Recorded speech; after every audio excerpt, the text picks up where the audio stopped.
As a result of your and my time together in this nugget, we'll be able to describe exactly what a layer 2 switch does for a living, as well as a layer 3 IPv4 router.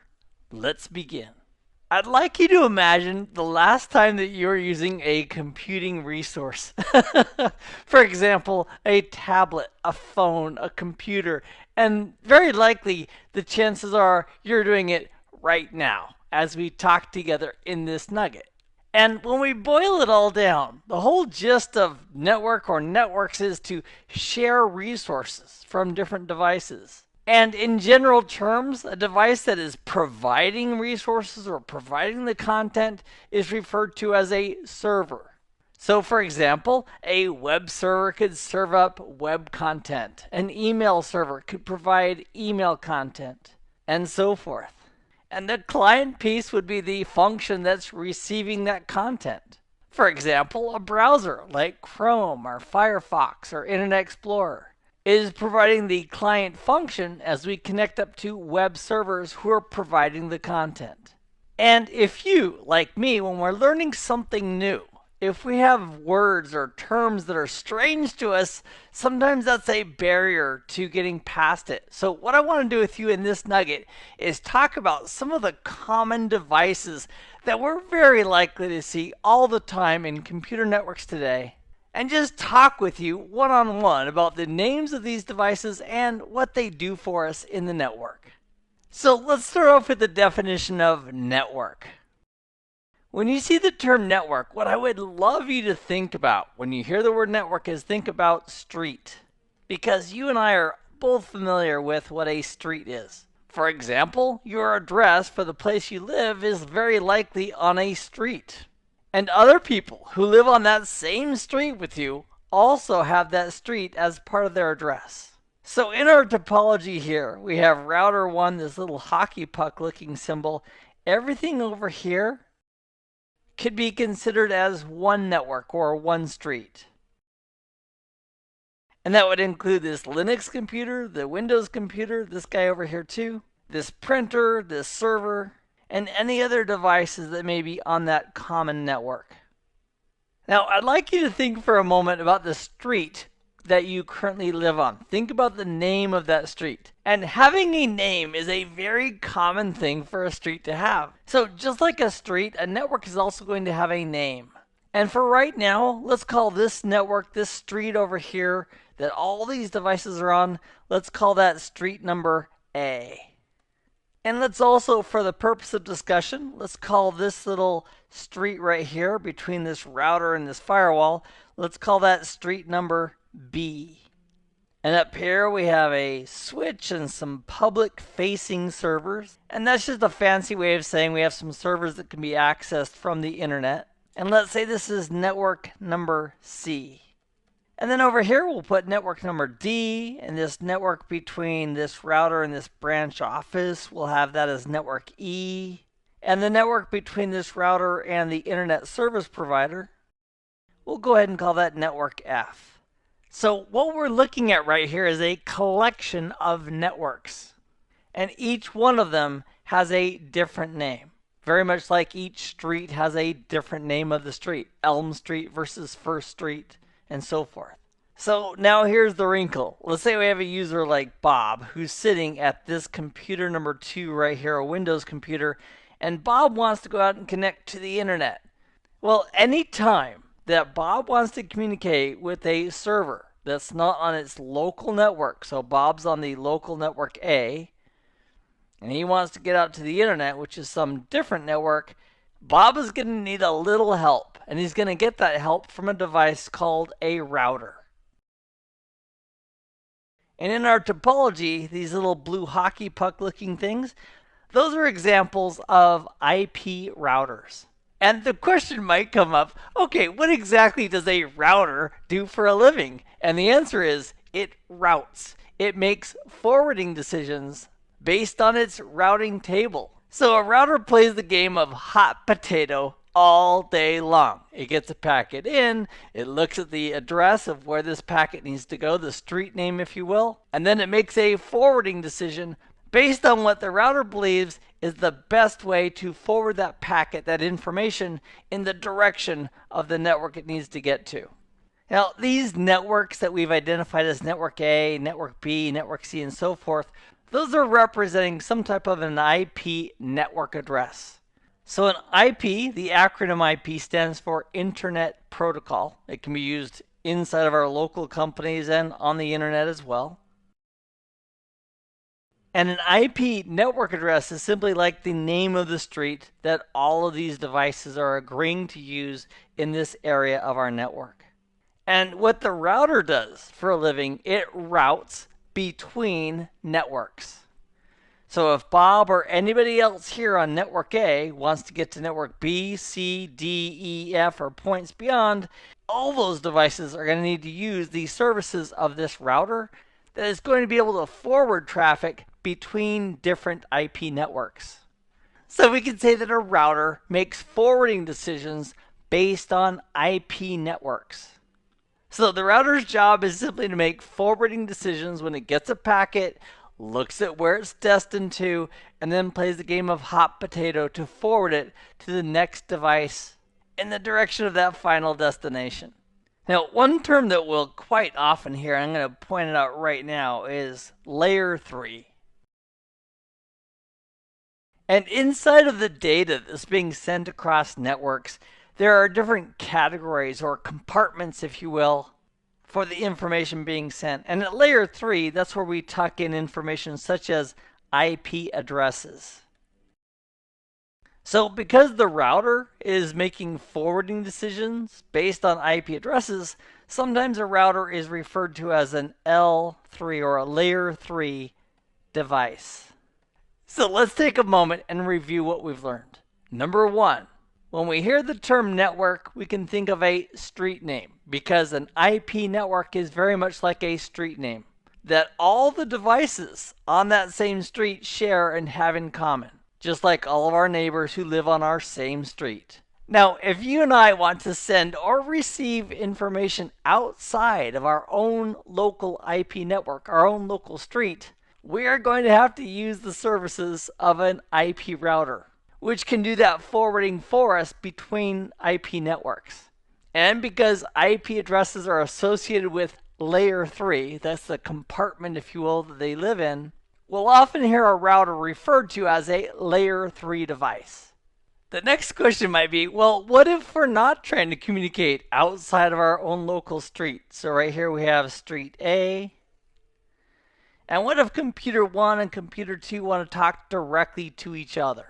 Well, one of the aspects that's true on an Ethernet network, and that's the most popular technology we're using for high-speed local area networks, and that acronym is LAN, which stands for Local Area Network.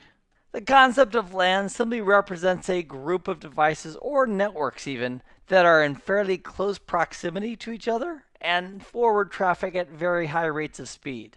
And that could be 10 million bits per second, which is often referred to as Ethernet, 100 million bits per second, referred to as 100 megabits per second, which is also referred to as fast Ethernet. So I'll label these as Ethernet, fast Ethernet. We have 1000 megabits per second, which is referred to as gigabit Ethernet. And then we also have 10 gig and beyond as well. So back here in network A, if computer 1 wants to talk to computer 2, each of these computers in network A has an IP address. Now, part of that IP address is going to be that common street name. For example, A. And then individually, these computers will have individual and unique IP host addresses. So maybe computer 1 is at .101 and computer 2 is at .102, as an example. And for right now, we're simply calling this common network segment network A for simplicity. And one thing I want to share with you about Ethernet networks is that the network interface cards, that's the little network adapters that each of the computers has, and the acronym for that is NIC for Network Interface Card. So that's one of the names we might refer to that little adapter that connects these computers to the network. Network interface card or adapter, network adapter. And these network adapters have their own physical address that's been burned in to those adapters. For example, computer 1 on its network interface card, let's say it has the address of CC, just as an example. And let's say that computer 2 has an address of DD. So these are physical addresses that are burned in, if you will, to the network adapters from the manufacturer. And from the category perspective, if we looked at where these addresses live and where they're categorized, they're considered to be at layer 2. And the actual fancy name that they're given is a MAC, MAC, uppercase MAC. It stands for Media Access Control Address. So on that NIC, it's got a Media Access Control Address. However, it's often referred to by a couple of different terms. We could call it a MAC address on Ethernet, or we could call it a physical address. And because this is also associated with this little compartment called layer 2, it's often referred to as a layer 2 address. So as a quick review, these two computers have a network interface card. On each of those network interface cards, there's a burned in layer 2 or physical address, which can also be referred to as a media access control or MAC address, that they can use as they send and receive data with other devices on this same local network. Now, I'd like you to imagine that computer 1 wants to communicate directly with computer 2. And both of these devices are physically connected over to what's called a switch. Computer 1 is connected to switch number 1, computer 2 is connected to switch number 2, and there's a cable that's interconnecting switch 1 and switch 2 together. So again, everything over here on this left-hand side for the moment is part of one network. Now, focusing just for a moment on layer 2. If computer 1 is sending information into the switch, which is meant to be received by computer 2, the question I have for you is this. Do we want that information to be sent out to the printer, out to this device called the access point? Do we want it sent out to the router? Do we want it sent out to the server? Or, and this is the winning answer by the way, do we want it sent just out to computer number 2? Who is the intended recipient of this information? And the answer is, well, if it was email, Keith, I wouldn't want it to go to everybody. I'd want it to go just to the person who's supposed to get that email. And I would agree with you. And that's why we have this really cool device called a layer 2 switch. And here's what a layer 2 switch does for a living. It makes forwarding decisions based on the layer 2 addresses, the physical or MAC addresses in an Ethernet network. So in our topology here, switch 1 and switch 2, they are listening to all the information coming in to each of the ports on the switches. And by listening to the incoming frames, when computer 1 sends a frame, he always includes his source address, his source MAC address, when he sends frames into the switch. And as a result, switch 1, by looking at the source address of each of the frames, knows computer 1's MAC address lives off of this specific port.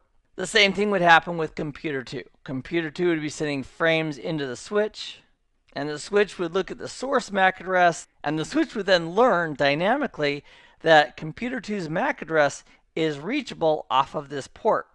And that same logic happens over this interconnection between the two switches as well. Now, our end result, which is what we're after here, is that a switch does not bother and waste everybody's time by forwarding data that's not needed by those other devices. So if computer 1 sends a frame of data into the switch is going to know, oh, this is destined for computer 2. Then switch 1 will forward it down the interconnection between switch 1 and switch 2.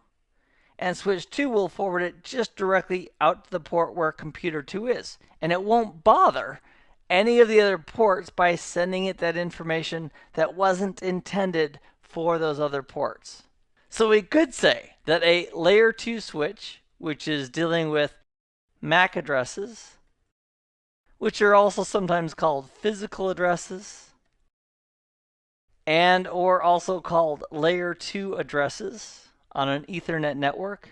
We could say that a layer 2 switch is making forwarding decisions based on that layer 2 information. In the case of computer 1 and computer 2, only forwarding a frame of data where it needs to go and not sending it everywhere else. So if we do a little comparison here between switches and routers, so here our device is going to be a layer 2 switch. The layer 2 switch is making forwarding decisions based on layer 2 addresses.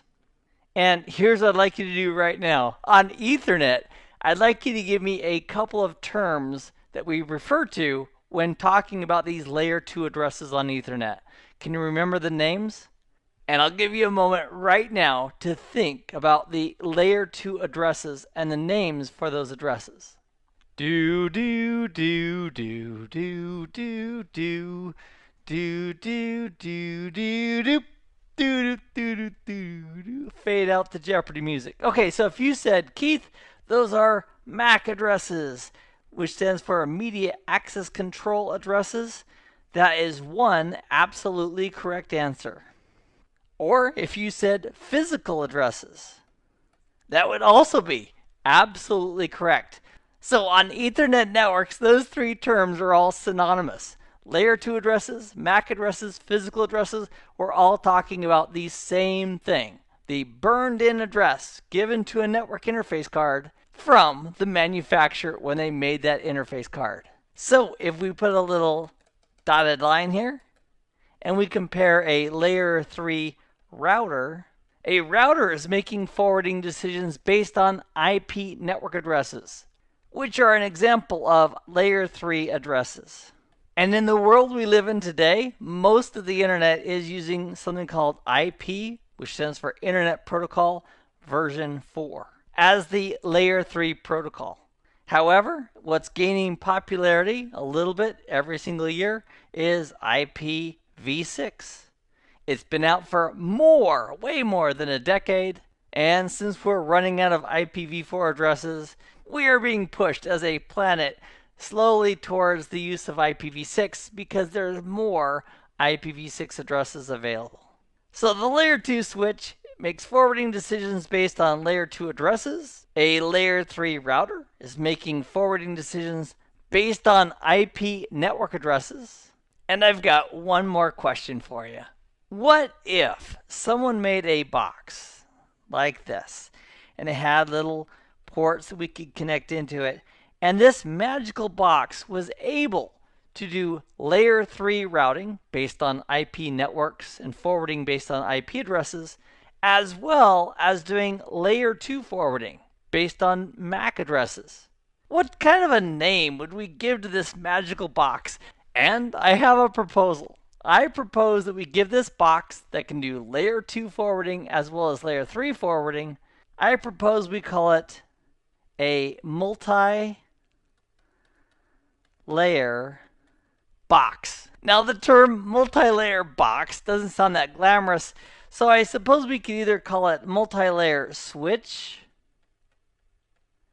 / router, which would be literally what it is. However, here's what the industry calls this box, which has those features integrated.